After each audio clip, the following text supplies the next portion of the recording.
Hey guys, Andy back here from Mediocre Hobbies, bringing you yet another painting tutorial. This time it's on one of the most imposing models that has come out in, I don't know how long. And I don't mean imposing by scale, I mean imposing by design. And that is the new Stormcast Lord-Commander model. I don't know about you, but as soon as I seen this miniature, I was in love. He is an absolute beast. I'd be more than happy to put him as the leader of my Stormcast host. And I am adding him into the gold and red scheme of my Stormcast Eternals, the more Greek Romanesque style color scheme. For this, to make him tie with my force a little bit better, I have substituted his head. Absolutely nothing wrong with the heads that come in the box, they're flawless.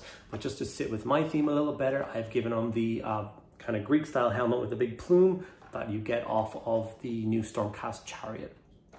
So, hopefully you guys enjoy what I've done here, enjoy the video, stick around to the end to see how he turned out, and yeah, enjoy. Okay guys, now I've constructed the miniature already, put him on his beautiful base, and what I've done to prepare him for a paint is I've sprayed him black, and then I've sprayed him with Retributor Armour spray. I know that spray can be a little bit expensive, it's not for everyone, so you can of course spray the miniature black, and then you can brush on Retributor Armour gold. As it stands, I wanted a nice clean coat of the gold. So even after spraying, I went back with a brush and just kind of stabbed it into any of the nooks and crannies that the spray missed. I wanted to get a nice strong coat on all of the flat armor panels before I went on to the next step. So take your time, locate all the different armor panels and make sure they are solid gold. From here, we are going to work on the rest of the base coats for the miniature. So the first one we're going to go for is Leadbelcher. And we're going to block in all the silver parts on this miniature. So his little silver scale mail skirt thing, going to get that silver. The lightning bolt motifs on the end of his like thigh armor, you're going to get those in silver. I also went for the designs on his shoulder pad and his knee. I've also added them in silver just to break up the gold. Stormcast can have a lot of gold on them, so breaking it up a little bit is always nice. So take your time, be neat and tidy, and get those base coats on. These are all the parts that I think should be silver. As you can see, I've done a lot of detail on the hammer and on the bits on his back banner style thing. Next it's time for Khorne Red, which is going to be the base coat for any of my red details, which will be his huge big sweeping cape, his cloth skirt thing. I'm sure it has a better name than that, but I'm not aware of it. And his plume will also get done in the Khorne Red base coat paint. When you're complete, these are the parts that should be red.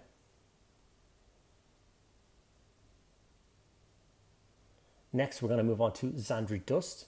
And these are for the kind of veiled purity seals for the 40k version of it, but just the nice ribbony parts hanging off the armor. We're going to base coat those in Zandri Dust to bring them up to a more papery color in the layering process later on. One of the things you need, once again, need to be neat and tidy with. We don't want to be hitting any of the red cloth or anything with that. The next part of detail for the base coat will be the shaft of the big hammer. So Screaming Pink seems to be the standardized color for all of Stormcast like weapon wraps. And I've continued this through with all three of my Storm hosts.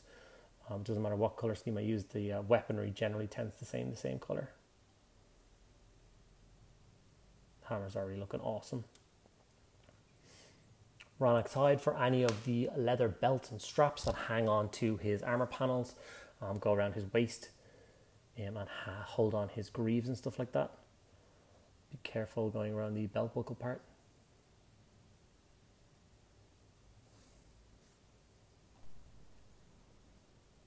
And with that, we have all of the base coats on the miniature. So now we are going to go for an all-over wash. The wash I use for this is Reikland Fleshshade. It's a really beautiful color to shade down gold with that nice red hint to it. It also works perfectly for the cloth and all of the fabric and ribbons. It is a great color for me personally for washing down all of my Stormcast Eternals. So take your time, load in the sections with quite a lot of shade and then drag it away when it's starting to pool. I find that gets the best result, or at least the result that I'm looking for. Okay, while the shade was drying, I took the time to get the base painted. Obviously, you'll paint the base however suits your army, so I wasn't going to show you how to do that in this video. If you think that's a mistake, if you guys think I should show you how I paint each base as I go along, please feel free to drop a note in the comments below, and I will try and do my very best to do that in future videos. So next we are going on to Leadbelcher and using that as a light dry brush to highlight the gold, silver parts of the miniature. So it's quite a light dry brush. We're just trying to catch the accents of the higher raised parts of the miniature. It doesn't matter too much if we hit any of the red or any of the cloth here, because we are going to go back and layer up those parts separately. And with that, we can cover up any mistakes. So this is just going to make the armor pop.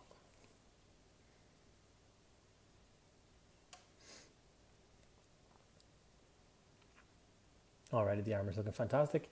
Now it's time to make the cloak a little bit more bright and vibrant.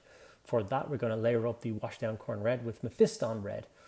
You've noticed in a couple of videos now that I'm using Mephiston Red Air. It's basically just like a pre-thinned paint. It works fantastic with brush as well as airbrush. So take your time, pick all of the raised parts of the cloth and leave any of the deeper folds and recesses with the dark color. This gives great coverage in 1, maybe 2 coats in certain areas, but it's actually quite a quick process and great for army-wide projects.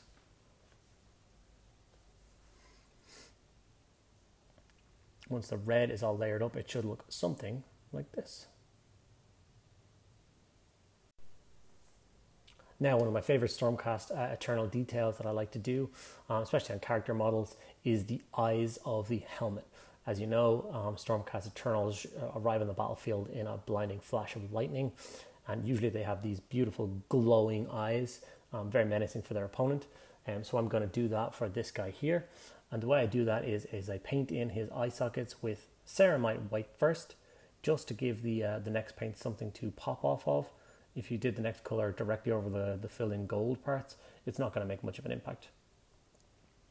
It's a very simple step, just white in the eyes.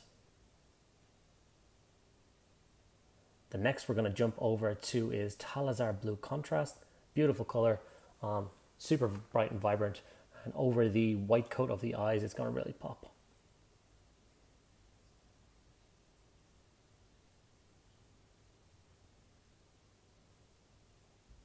Sorry about the poor focus. Showing the eyes in the camera is going to be a little bit more difficult than I thought.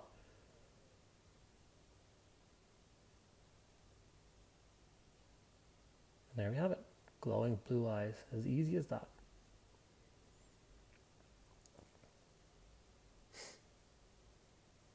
And the last part of the miniature that needs to be layered up is the fabric-y cloth bits. Sorry, I keep forgetting what they're called.